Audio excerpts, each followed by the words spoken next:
Hi guys. ഇപ്പോൾ detective Ujjwalan, നമ്മുടെ ധ്യാൻ ശ്രീനിവാസൻ. എത്ര കാലായി, എവിടെയായിരുന്നു ഇത്ര കാലം? Dhyan Sreenivasan is a good actor, good director എന്നൊക്കെ ഒരുപാട് മൂവിയിൽ തെളിയിച്ചുള്ളതാണ്. വർഷങ്ങൾക്ക് ശേഷമുള്ള പടത്തിലുള്ള പെർഫോമൻസ് എനിക്ക് ഇപ്പോഴും തരിക്കും. കാരണം ആളാ എത്ര രസമായിട്ട് ചെയ്തു വെച്ചിട്ട് 2-3 ക്യാരക്ടറിലാണ് പടത്തിൽ വരുന്നത്. ആളെ കഴിവിനെ കുറിച്ച് നമുക്ക് യാതൊരു സംശയമില്ല. പക്ഷെ ആളിപ്പോ ഈ കഴിഞ്ഞ മാസം ഇറങ്ങിയ ഫിലിമിൽ തന്നെ എത്ര എത്ര ഫിലിമിൽ ആളുണ്ട്. ഓൾമോസ്റ്റ് എല്ലാ പടത്തിലും ഉണ്ട്. ഇപ്പൊ കഴിഞ്ഞ ആഴ്ച കണ്ട പടത്തിലുണ്ട്, പ്രിൻസ് ആൻഡ് ഫാമിലിയിലുണ്ട്, ഒരു ഹിറ്റ് കിട്ടി. അപ്പോൾ ധ്യാൻ ശ്രീനിവാസൻ എന്ന് പറഞ്ഞ നടന്റെ കഴിവ് നമുക്കറിയാം. ആള് സെലക്ട് ചെയ്ത് പടങ്ങൾ ചെയ്താൽ നന്നായിരിക്കും നമുക്കറിയാം. ആള് നല്ലൊരു എന്റർടൈനർ തരുന്ന ഒരാളും കൂടിയാണ്. സീരിയസ് റോളൊക്കെ ചെയ്യാൻ കഴിവുള്ള ആളാണ്. അച്ഛൻ്റെ മകൻ തന്നെയാണ്, ചേട്ടൻ്റെ അനിയൻ തന്നെയാണ്. അപ്പോൾ ആള് അഭിനയിച്ച പടം ഡിറ്റക്റ്റീവ് ഉജ്ജ്വലൻ. നമ്മൾ കുറച്ച് കാലമായിട്ട് വെയിറ്റ് ചെയ്യുന്ന മൂവി ആയിട്ട്. അതിൽ ഡയറക്ടേഴ്സിന് നമുക്ക് എടുത്തു പറയണം. ഇന്ദ്രനീൽ ഗോപികൃഷ്ണൻ ആൻഡ് രാഹുൽ ചി director. Producer Sophia Paul. Rameez Musthafa music. കിഡു ആണ് കേട്ടോ. ഈ പടത്തിന് ഭയങ്കര ഇമ്പോർട്ടൻസ് ഉണ്ട്. മ്യൂസിക് നല്ല രീതിയിൽ ചെയ്തിട്ടുണ്ട്. പ്രേം അക്കു സിനിമാറ്റോഗ്രാഫർ. അതുപോലെ Chaman Chakko edit. 2 minute 5 minute പടമുള്ളൂ. നല്ല രീതിയിൽ എഡിറ്റ് ചെയ്ത് വെച്ചിട്ടുണ്ട്. അപ്പോൾ Indraneel Gopikrishnan director and writer. Rahul ചി. 2 ചെറുപ്പമാണ്, 2 പേരും ചെറുപ്പമാണ്. സോഫിയ പോൾ പ്രൊഡ്യൂസർ. വീക്കെൻഡ് മൂവീസിന്റെ മിന്നൽ മുരളിക്ക് ശേഷമുള്ള സീരീസ്. ഇവരെ സീരിയസ് പിടിച്ച് ചെയ്യാണോ എടുത്ത സംഭവം തേടി വരുന്നുണ്ട്.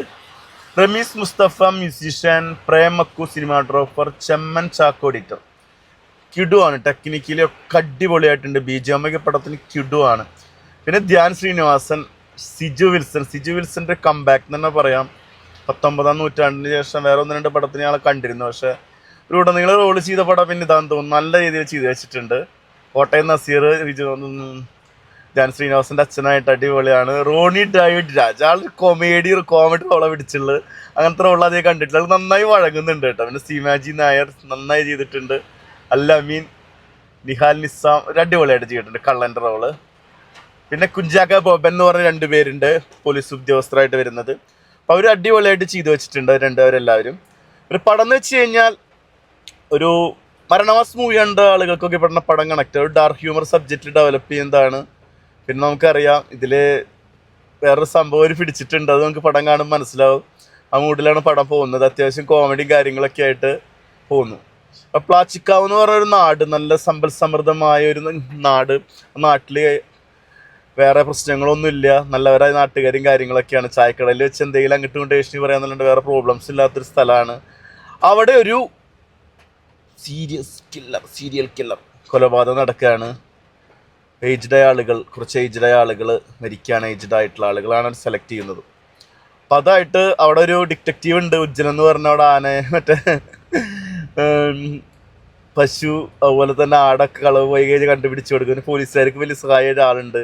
ഇത് വന്ന സമയത്ത് ആളൊന്ന് പതറുകയാണ്. പക്ഷെ ഈ കേസ് അന്വേഷിച്ച് കണ്ടുപിടിക്കാനുള്ള സപ്പോർട്ട് വേണ്ടി വരുന്നുണ്ട് ഇവിടെ ഉജ്ജ്വലൻ ചേട്ടൻ്റെ. സിജു വിൽസൺ, ശംഭു എന്നുള്ള ക്യാരക്ടർ. അപ്പോൾ അത് ക്ലൈമാക്സിലൊക്കെ അത് 2 ആൾ ഒരുമിച്ച് അന്വേഷിച്ച് കണ്ടുപിടിക്കുന്ന സംഭവങ്ങളൊക്കെ ഉണ്ട്. പടത്തിൽ നല്ല സസ്പെൻസ് ഉണ്ട്.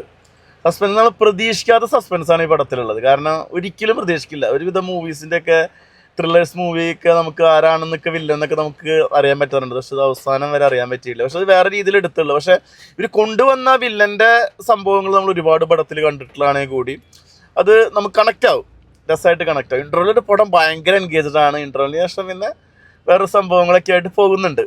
അത് ഈ കില്ലറെ കണ്ടുപിടിക്കാനുള്ള അതായിട്ടുള്ള കുറച്ച് കാര്യങ്ങളൊക്കെ ആയിട്ട് പടം ബോറടി ഇല്ലാണ്ട് പോകുന്നുണ്ട്. നല്ല രീതിയിൽ എൻഗേജ് ചെയ്തിട്ട് തന്നെയാണ് പടം കൊണ്ടുപോകുന്നത്. പിന്നെ നാട്ടുംപുറം അടിപൊളിയായിട്ടുണ്ട്. പടം നടക്കുന്നത് 85 to 2000 കാലഘട്ടങ്ങളിലാണെന്ന് തോന്നി എനിക്ക്. ആ കാലഘട്ടങ്ങൾ ഒരു TV ഒക്കെ മറ്റേ വലിയ TV ഇല്ലേ, നമ്മുടെ പഴയ TV, അതുപോലെ തന്നെ വീടുകൾ, പാത്രങ്ങൾ ഒക്കെ അത് ഭയങ്കര രസമായിട്ട് ചെയ്യുന്നുണ്ട്. ക്ലോക്ക് കാണിക്കുന്നുണ്ട്, ചായക്കട കാര്യങ്ങളൊക്കെ. അതൊക്കെ പഴയ ഒരു സെറ്റപ്പ് പിടിച്ചിട്ടാണ് ചെയ്യുന്നത്. ഒരു 2000-ന് മുമ്പുള്ള കാലഘട്ടത്തിലാണ് പടം കാണിക്കുന്നത്. അപ്പോൾ അത് രസമായിട്ടുണ്ട്. അതിൽ ആർട്ട് വർക്ക് ചെയ്ത ആളുകളൊക്കെ സൂപ്പറായിട്ട് ചെയ്തിട്ടുണ്ട്. ടോട്ടലി സൂപ്പർ ആയിട്ട് എൻജോയ് ചെയ്ത് കണ്ടിരിക്കാൻ പറ്റിയ ഒരു ചെറിയ നന്മയുള്ള, അത്യാവശ്യം എൻഗേജ്ഡ് ആയി കൊണ്ടുപോകാൻ പറ്റിയ ഒരു മൂവി. നന്മയുള്ള മൂവി എന്ന് പറയാൻ പറ്റില്ല, കുറച്ച് കൊലപാതകവും കാര്യങ്ങളൊക്കെ വരുന്നുണ്ട്. അതൊക്കെ നിങ്ങൾക്ക് എങ്ങനെ കണക്ട് ആവുമെന്ന് പറയാൻ പറ്റില്ല. അത് വെച്ചാൽ ഡാർക്ക് ഹ്യൂമറാണ് സബ്ജക്റ്റ്. അപ്പോൾ ഈ നമ്മളിപ്പോൾ ഈ മരണം എന്നൊക്കെ വലിയ ഫീലിംഗ് കാര്യങ്ങളൊന്നും അവിടെ കാണിക്കുന്നില്ല. പക്ഷെ അവർ ഉദ്ദേശിക്കുന്ന രീതി വേറെയാണ് പടത്തിൽ. ആ രീതിയിലൊക്കെ കണ്ട് ഇഷ്ടപ്പെടാൻ പറ്റിയ ഒരു നല്ല മൂവി. മരണമാസ് കണ്ട ആൾക്ക് കണക്റ്റ് ആവും. അപ്പോൾ പോയി കാണുക, നിങ്ങളുടെ അഭിപ്രായങ്ങൾ കമൻറ്റ് ചെയ്യുക. അടുത്തൊരു റിവ്യൂ ആയിട്ട്, ഒപ്പീനിയൻ ആയിട്ട് വീണ്ടും വരാം. ബൈ.